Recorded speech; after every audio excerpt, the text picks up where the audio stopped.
ScouterStan. Let's talk about the Forgotten Interpreter Strip. This is a patch that's worn on the Scout uniform on the right above the Boy Scouts of America or BSA embroidered logo above that pocket. That's where this patch goes. And it's important to see this on Scouts that are bilingual. It's an incredibly important patch. There are over 7,000 languages spoken in the world. And it's important to live up to the second promise in the oath to help others at all times. And in order to do that, you have to be able to communicate. All too often in the English-speaking world, we wrongly assume that everyone else understands what we are saying. And that is simply not the case. Imagine if the tables were turned. If you only spoke English and you were put in a situation where nobody was able to communicate with you,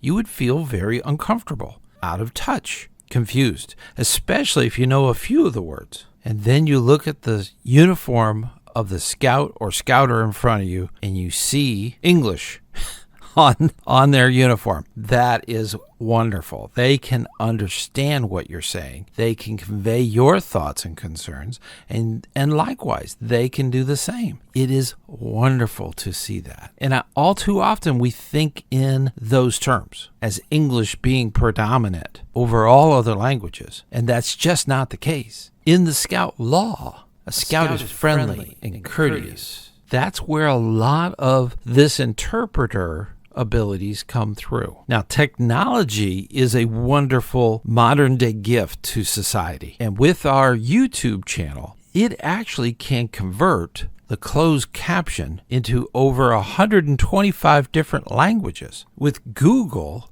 can actually automatically translate entire websites. And almost every smartphone has the ability to have a built-in translator. Even with all of that, not all languages are actually spoken. American Sign Language and even Morse code is available for the interpreter strip. Now let's quickly go into the interpreter strip requirements. Youth and adult may wear the strip if they show their knowledge in a foreign language or the sign language. First requirement is to carry on a 5-minute conversation in that language. The second requirement is to translate a 2-minute speech or address. The third is to write a letter in the language. Of course, that does not apply to American Sign Language, but that could also be a short video. Number 4, translate 200 words from the written word.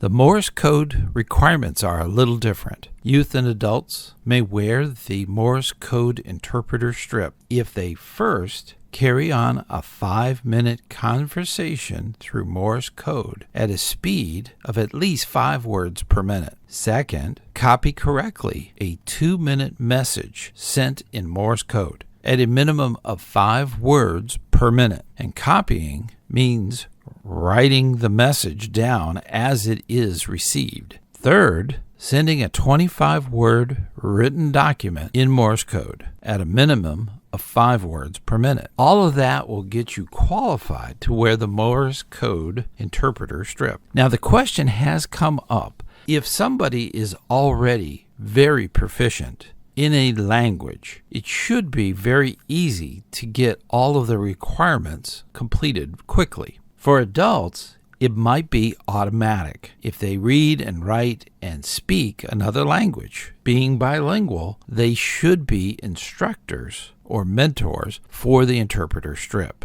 It's incredibly important that we have an outreach through scouting to give the scouting movement to more young people who may never be exposed to it. What is surprising to me from my experience when I was doing a lot of recruiting is that the youth typically are bilingual, very capable of being an interpreter. It's the parents that may or may not have the skills or ability to speak another language. And they're the ones that are critical to making that decision to join scouting. Scouting has all of its material in many different languages. Most of the time, you just need to ask for it. Working with Scouts and helping them achieve is what we're all about. Keep up that good, hard work, and I'll see you on the trail.